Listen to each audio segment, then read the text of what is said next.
Listen, traditionally, no robe, no socks. He says it makes him feel like a warrior, makes him feel like a gladiator. Well, no matter how much money he makes, he'll never squander it on his wardrobe. I had to consider wearing socks. Well, Ray, you were talking to him about that yesterday, and we were talking about the fact that really it seems like it would just be uncomfortable if nothing else. He just loves it. He says it just makes him feel like a warrior. It makes him feel like he's ready to go to work. In fact, he is. We need to call a truce. You don't hit my men, I won't hit your men. You don't hurt my brother, and I won't take your whole family. We work it out so you can get a piece of the action. Okay, chump? Champ. My word is bond.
Yes, and we're back. It's your boy Cobrahead. This is definitely gonna be a lengthy one. I really got in my bag on this one, so get some coffee. Take a seat, get your AirPods, and get ready for this one. But definitely got to break down. The history of what we call the Big Four. Some cases the Big Five. But, everything's going to transition to the present day Big Four, Big Five. I really want to get into that, and it's regarding the lightweight division.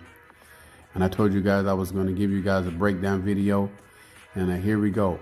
So what I want is, in the comment section, I want you guys to, give me your, top five in the current welterweight division, and we'll break that down later.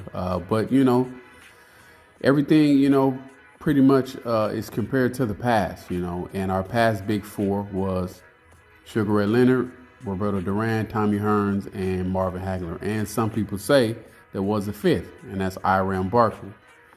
But what the purpose of this video is to show you guys that, there was even drama in the 80s also. People always try to say, oh, the old school fighters, they all fought. They did. I want to be very clear about that. But it did take time. There was business. It was drama. It was back and forth. It was all those things that we are currently getting, presently. And eventually, I can say factually that all four of these guys fought each other. Different variations, ups, downs, the degrees of separation, and people giving their prediction on why this fighter will beat this fighter.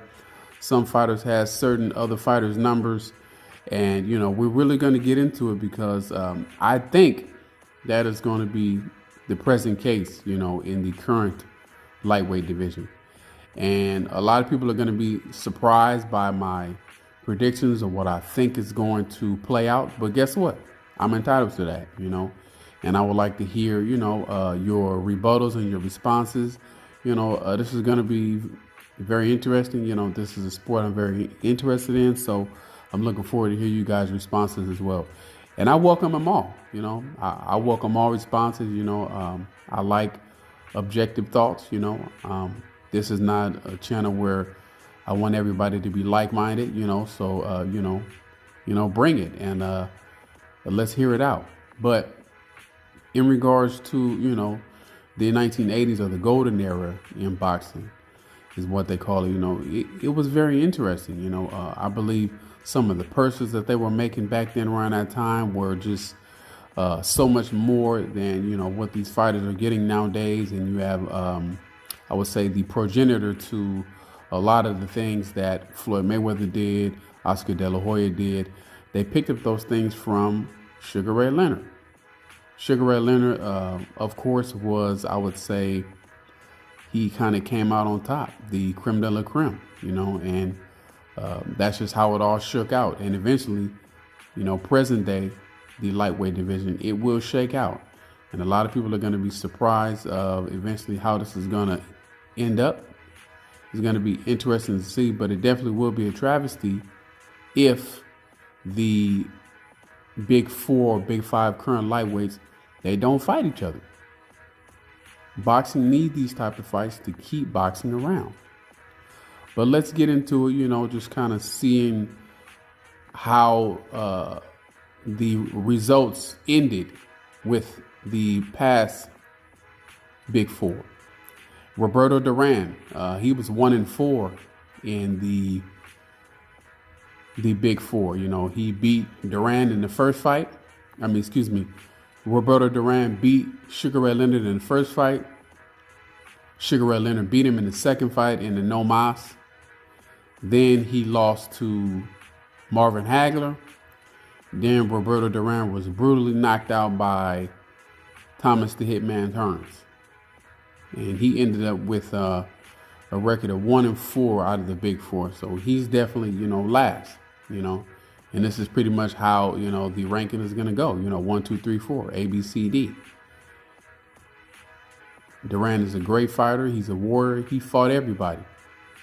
I think he had over 100 fights, actually. But, you know, as far as the big four, he was on the bottom of the totem pole. You know, they said that he battled weight issues, kind of going up and down in weight in between fights, you know, some disciplinary issues. But that's no fault to the fighter's own, you know. He came out, you know, short in a lot of those fights, you know. The Tommy Hearns fight, you know, that was a brutal knockout. I think that was 2 or 3 rounds, actually. But Roberto Duran, they say, you know, was one of the top 10 greatest of all times because he did mix it up with everybody. He actually did beat Sugar Ray Leonard first, and they say that that's when they were both actually in their prime. So, you know, there's a lot of people who are going to have rebuttals on where Roberto Duran actually lies in the big four. But I have him at number 4. Okay, coming in at number 3, Thomas Hearns, you know. Shout out to Kronk Gym, shout out to Detroit. I like to reference him as the Motor City Cobra, you know. 6'1", long, rangy, killer knockout. He is the fighter that had the biggest one-punch knockout power, Tommy Hearns. But, you know, at the end of the day, like they say, styles make fights, and they do. You know, Tommy in the big four, he went 1-2-1. He beat Duran. He lost to Sugar Ray Leonard, and he lost to Marvin Hagler, one of the greatest fights you'll ever see. And he had a draw again with Sugar Ray Leonard again. You know, great fighter, but I have him at number 3. You know, and that's just how the dust finally settled. You know, the curveball in all of this, like I said, possibly a big 5, right? This is Iran Barkley. You know, shout out to the Blade. Why is he in the mix? Because he beat Tommy Hearns twice, knocked him out, and beat him by a split decision in the next fight. And he also beat Roberto Duran. Great fighter. And he was just, you know, excuse me. He knocked out Tommy Hearns and he beat Tommy Hearns.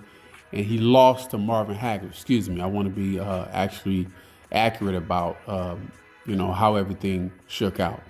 He beat Tommy Hearns by knockout the first time. Then he beat Tommy Hearns again, and then he lost to Marvin Hagler. Excuse me. Yes, but he was a great fighter, and a lot of boxing historians, they make sure that they include the accolades of Iran Barkley. He eventually kind of blew up in weight, but when he was in his prime, he was a welterweight, and he was right up in the mix. Iran Barkley was always a tough out, attrition fighter, just a hard-nosed fighter. But he was that fifth wheel, so to speak. Shout out to Iran Barkley. Ranked number 2, the classic, Marvelous Marvin Hagler. It gets no rougher and tougher than Marvin Hagler. Marvin Hagler had I would say, less spectacular career than Sugar Ray Leonard. He had to grit it out and grind it, much harder than Sugar Ray. He had to come up, a different route. But he was a tough, hard-nosed fighter, and he went 2-1. He beat Tommy Hearns. He beat Duran, and he lost to Sugar Ray. And he was so upset about the loss to Sugar Ray Leonard because he felt he lost. He retired. He actually left the country, and he was living in Italy for a while. But, the fact remains that Sugar Ray Leonard's hand was raised. And that fight took 5 years to make. Sugar Ray Leonard retired the first time in 1982. And he didn't fight Marvelous Marvin Hagler until 1987. So that's just to goes to show you what type of drama they had back in the 80s. So it's all common, so we need to be patient. And coming in at number 1, hey, we all know who he is. Sugar Ray Leonard. He came out with the best record out of the Big Four. But all these guys fought each other. They had losses. And he beat Roberto Duran. He beat Tommy Hearns. He beat Marvelous Marvin Hagler. Then he beat Duran again in the third fight. And then he had a draw with Tommy Hearns. So that's why he was a 4-1-1. 4 wins, 1 loss with 1 draw. And his 1 loss was the first time he fought Roberto Duran in Toronto. So Sugar Ray Leonard was the man. He came out on top. And, like I said, there was a lot of drama in Sugar Ray Leonard's career. He was the guy who had sponsors. He was, the flashy guy. He had the great smile, the charisma. Everybody liked him. He was the media guy. He was the darling. He kind of set the standard in that regard. And but he could fight. Sugar Ray Leonard could fight. Sugar Ray Leonard was retired for 3 years and came back and beat Marvin Hagler. He beat him. Nobody can ever take that from him. He eventually, started fighting on a little longer, ran into the likes of Terry Norris and Hector Macho Camacho, and then he eventually hung him up. But in his prime, Sugar Ray Leonard was, you never knew what he was gonna, do. He was just kind of like, he always had the ace card in his pocket. I remember it was a press conference. And it was supposed to be a big announcement. You know what? Let me get the clip on that. Here we go. And as I stay here, in 1 second, I'll tell you exactly what I'm going to do. A fight with this great man, this great champion, could be one of the greatest fights in the history of boxing. Talking about money, you talk about Fort Knox. And this is the only man who can make that possible. Marvelous Marvin Hagler. But unfortunately, it'll never happen. Thank you, and God bless you all. Thank you. Ladies and gentlemen, let's welcome for the first time in the ring since February 15th, 1982, Sugar Ray Leonard.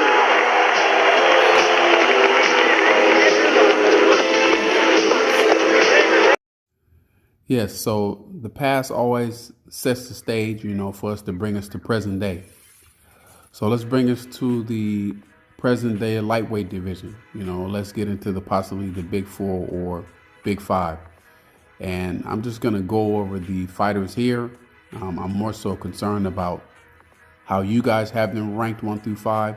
Really interesting to see where you guys have them. But Tank Davis, 27-0, 25 knockouts. Shout out to Baltimore, Maryland. They say Tank is the guy. Tank is the guy. So we're just going to get into it. Tank, I think Tank is a dangerous fighter, southpaw. He's got pop in both hands. And Tank is under Mayweather Promotions. Possibly. He may not be with Mayweather Promotions, but Tank is definitely, I would say the most popular fighter at lightweight right now. He has established himself as a pay-per-view fighter. Tank is very dangerous. Tank is very well known. Tank is definitely a household name, even amongst the casuals. And I believe Tank has the most upside financially. And Tank, has some previous sparring videos. So let's get into some of those too. Vamos, gordo, tírale de 3. No deje que se rapee.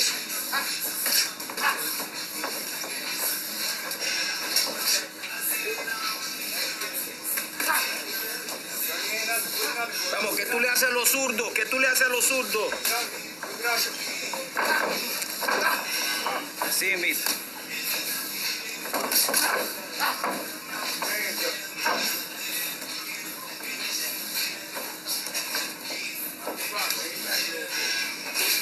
Mira that right hand, baby. Sí, mito, agárralo. Ahora vete a los lados.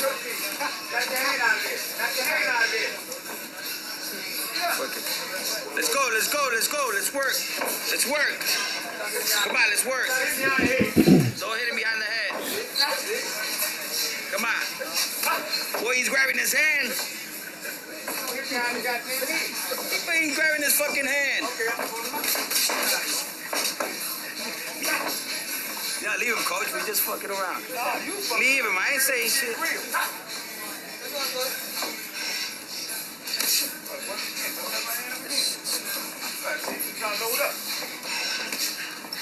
Watch that right. Watch that left, baby. Watch that left. Watch that left. Let's box. Nice. Beautiful. So yeah, I wanted to show that sparring video because everybody is talking about sparring nowadays. Sparring video from back in the day, I got 10,000 if you leak the sparring video. And I'm not a boxing expert or anything like that, but from my understanding, sparring is typically used for you to work on some things, to get your body acclimated to the conditioning and the attrition aspect of the fight, to get your punch resistance up, et cetera, et cetera. But some of these people are just taking these, sparrings extremely serious. And if you look at that video, Teofimo Lopez was the same height as Tank in that fight. Shout out to Teofimo Lopez Sr. I got a lot of respect for all the fighter fathers in boxing, every single one of them, because, they're looking out for their son in a mugs game, or, this sport of boxing that we call, which is very grimy. Shout out to Kenny Porter, Teofimo Sr., Bill Haney, Floyd Sr.,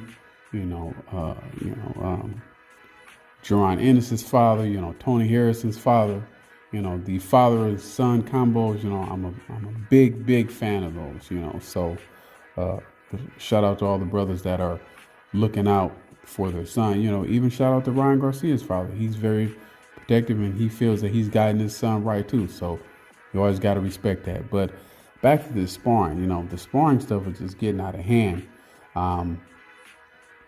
There are a couple of videos on YouTube, that you can take some time and break it down, but how how factual or, you know, like realistic can it translate to the ring for like a modern day prediction, you know, for all these fights that were possibly going to happen over the next 2 years, you know.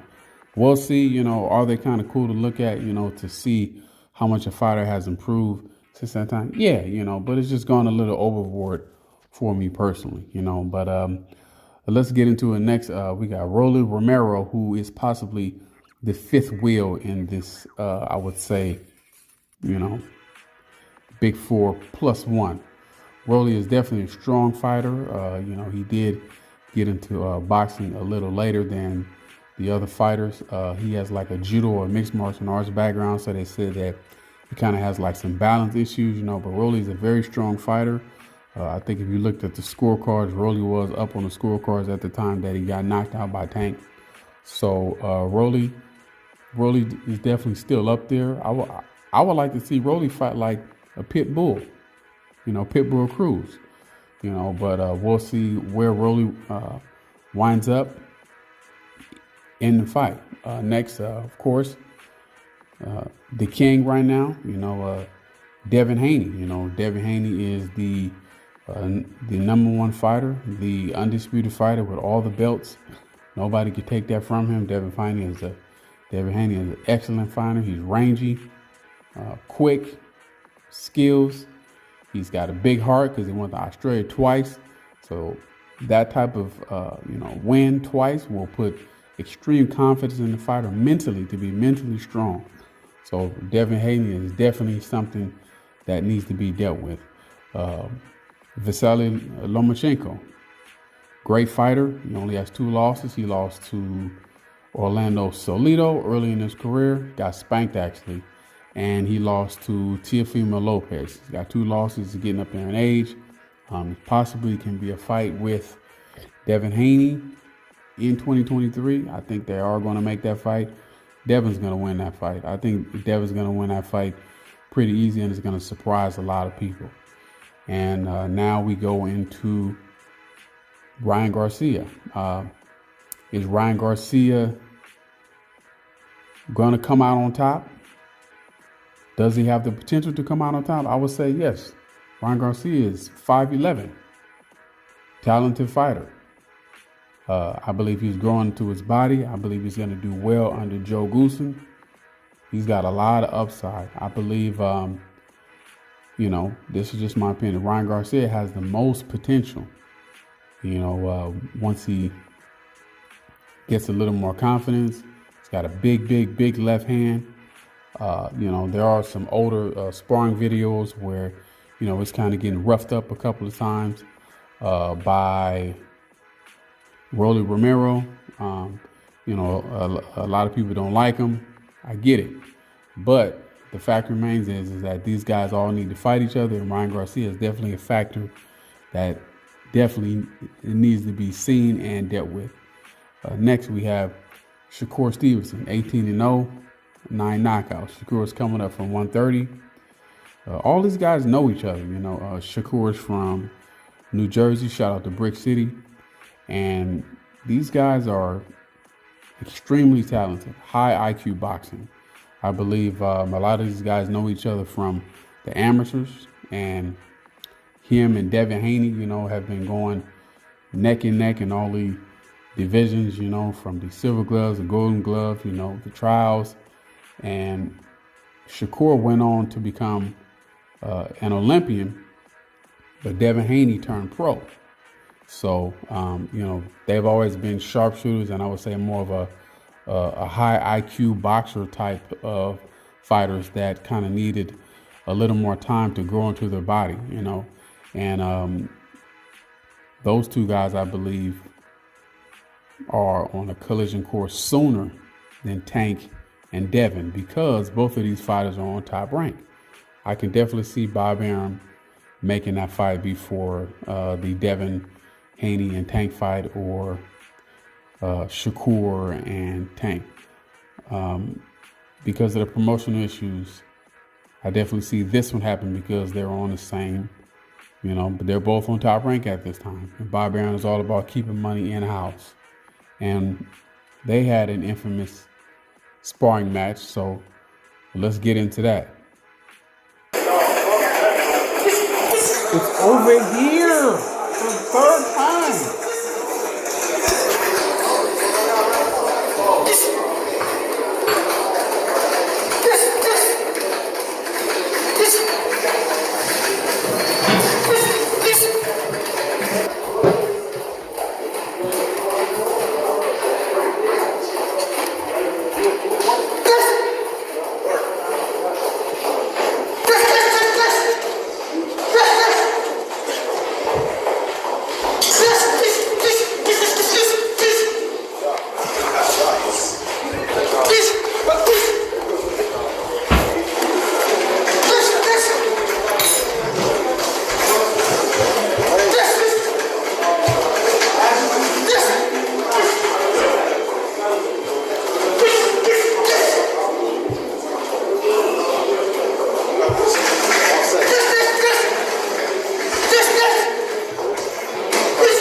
Yeah, that was definitely some good work between Devin Haney and Shakur Stevenson. As you can see, you know, both guys were sharp.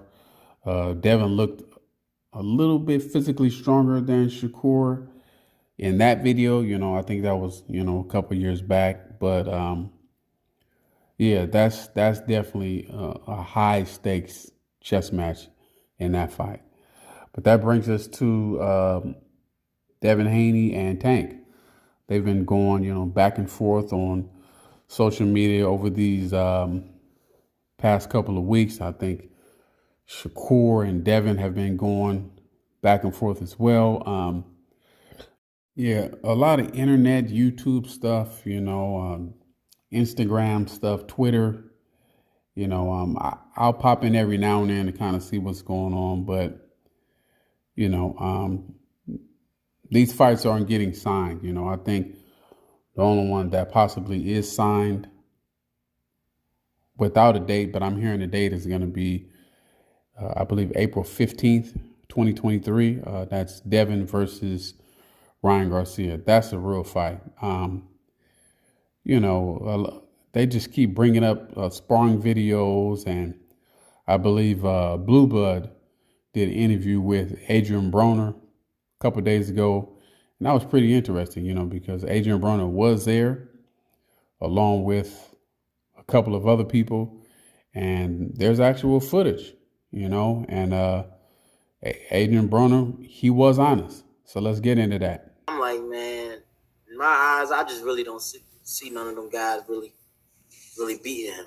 It might be only one that'll probably give him some problem, and that's Shakur. You know, that'll be. I think that'll be his toughest fight out of all of them. But I still feel like Tank will figure out a way. Now, I gotta ask you this question: the second sparring session, Devin and Tank. Yeah. Bill said he won money on it. Obviously, you was there. Yeah, I was there. What happened? Could you tell us what happened? Everybody wanted to know what happened. Did Dev get the best of him? Tank said he rocked him. What happened in there? Man, look, man. And I fuck with Hank. I fuck with Devin Haney, and I fuck with Bill. Heavy, you know my guys. But they know, bro. Tank hit Devin, bro, and had him out. Right? In both sessions? No. In the session I was there. That's the second one? Yeah. And when I seen that, you got to remember that Devin was 17 at the time, I think. Mm-hmm. Right? He was still a kid. And I'm like, hell no. You can't have this kid get fucked up like that. You know what I mean? Because he rocked him. He was like, it was a crazy shot. And he like paused. And then he hit him again. And I'm like, I jumped in the ring. I see, they ain't telling this part. See, I jumped in the ring. I wasn't even gonna tell this part, but fuck it. I mean, Bill, my nigga, I ain't worried about that. So I jumped in the ring. I'm like, hey, chill out, bro. You good, Dev? Right? So his dad jumped in the ring too. And then everybody jumped in the ring. It was like all my niggas jumped in the ring. All my Cincinnati niggas jumped in the ring. All they people jumped in the ring. You know what I mean? And then they went on. They kept going. Of course, Devin in more shape. You know what I mean? Mm-hmm. So he started, getting off after that. But yeah, man, with A-Tone, that shit would have been over with. So there it is.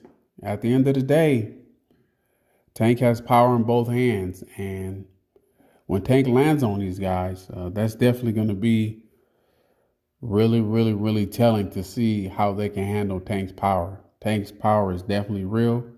He could be losing the fight and they could be up and they can make one mistake and it's over. And Tank is actually a good boxer also. And he can set up his shots. Tank is very dangerous.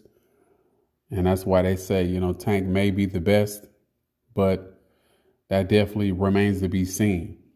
That moves us on to another possible lightweight bout that could occur down the line. And that's Devin the Dream Haney versus Ryan Garcia.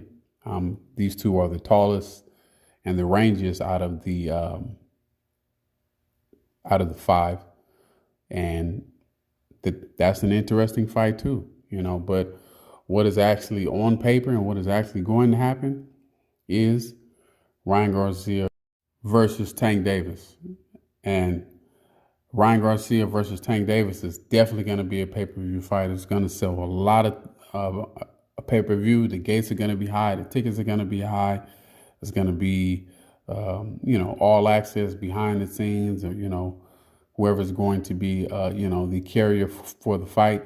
It's going to be in a lot of households. In a lot of households, it's going to be a big fight. I'm kind of looking forward to it. I have no issues with that fight. I'm actually pretty pleased and glad that Golden Boy and Mayweather Promotions actually got it done. So shout out to both of them. And hey, the fight's got to happen. I definitely think Tank is keeping his eye on Ryan lately. Just this week, Ryan posted some workout or training videos on his Twitter, and Ryan is definitely looking very big. He's gaining size. Like I said, Ryan's got a lot of upside because he's growing into his frame. And Tank allegedly, Tank insinuated that, Ryan Garcia was on performance-enhancing drugs. That was pretty interesting. And Ryan responded back saying that, Devin was shook and he was scared. But, a lot of these guys, they've been knowing each other for years. They have history. So let's get into some more videos. You got a lot of these cats out there, like Ryan Garcia. They're all social media cats. These guys are terrible fighters. But the people love it. They love to see these fighters because, you see, Ryan is just playing the game. He's calling everybody out. Hell yeah. No, he's super overrated. Because when he gets in there with a real fighter, he's going to get knocked out. The kid is just trying to get as much attention as he can right now because he's calling out Lomachenko. He's calling out all these fighters, Gamboa, Lomachenko. I even think he called out Kovalev. So, this kid's delusional. Yeah, that was a freaking... some other Fernando Vargas. But what I'm trying to tell you is, you guys, come on, man. You guys are experts in boxing, man. If you see the way this kid fights in the ring, when they're going to hit him, he shuts his eyes off. He covers his fucking head off. It's just crazy. He's a stiff fighter. He got nothing. I never knew about Ryan Garcia until everybody started talking about him. You know what I'm saying? But that's what the kid wants. He wants attention. And it's working because he's getting a lot of views, so he's really overrated. And he has to prove to himself that he's not a fighter, that anybody thinks that. If you look at all the comments, nobody talks good about him because everybody's seen him sparring. Rolando Romero, one of the fighters from TMT, destroyed him in the ring. You know, and Rolando only got like what, three fights or 4 fights, and busted his nose up. And I mean, all the videos are on YouTube. You know, almost every sparring match this kid does gets beat up, and everybody knows.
Beat up, and everybody knows how to beat him. All you got to do is back him up. That's it. You know, the kid is scared to get hit.